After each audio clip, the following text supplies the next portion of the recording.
नमस्कार. ज्यांच्या खुशीतून स्वराज्याचं देखणं स्वप्न उतरलं त्या मासाहेब जिजाऊ, त्या स्वप्नाला धैर्य मानून स्वराज्याचं मुहूर्त मिळवणारे छत्रपती शिवाजी महाराज, पुढे ती दुरी समर्थपणे सांभाळणारे छत्रपती संभाजी महाराज आणि ज्या पुरुषोत्तमाने हे स्वराज्य उभं करताना आपलं देहाचं दान स्वराज्याच्या ओझेत टाकलं त्या सर्वांना माझा मानाचा मुजरा. नमस्कार. मी अलिशा महेशवीर. सर्वप्रथम इथे जमलेल्या सर्व मार्गदर्शकांना शिवजयंतीच्या लक्ष लक्ष शुभेच्छा. महाराष्ट्र होता माझा अंतरात, महाराष्ट्र होता माझा अंतरात. तिन्हीसाठी जोरदार टाळ्या होत्या या ठिकाणी. औरंगजेब रूपी अजगराच्या विळख्यात अडकली होती भवानी माता माझी, गुलाम रूपी साखर दंड्याच्या बेड्यात. तेव्हा घेतला एका प्रकाशाने जन्म, शिवनेरी झाला धन्य. होते त्यांच्यावर जिजाऊचे संस्कार आणि पाठीवर दादोजींचा हात. डोक्यावर झिरटोप व हाती भवानी तलवार. घातला स्वराज्याचा पाया, छातीवर छेलून वाघ.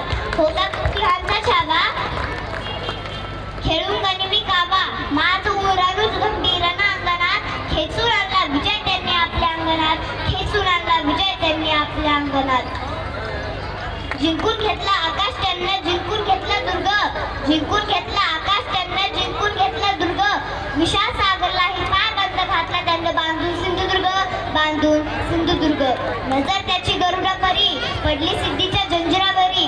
केली त्यांना 9 वेळा स्वारी, तरीही पडलं अपयश पदरी. असेल का दुःख या परी, म्हणून थांबला नाही त्यो, थुकला नाही त्यो. पेठून उठला त्यो मर्द मराठा, भिडला थेट मुघलांना.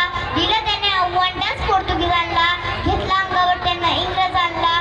शेवटी मराठ्याचा राजा तो, पुरू उरला सर्वांना, पुरू उरला सर्वांना, पुरू उरला सर्वांना. छत्रपती शिवाजी महाराज की. बसून लख्यांच्या भूमीत हलवलं दिल्लीचं तख्त, बसून लख्यांच्या भूमीत हलवलं दिल्लीचं तख्त. उडवली दनादान औरंगजेबाची, नाव त्याचं छत्रपती शिवाजी, नाव त्याचं छत्रपती शिवाजी. आता आपण आपली लगेच आरती या ठिकाणी साजरी करणार आहोत, कारण आपले प्रमुख अतिथी आणि आपले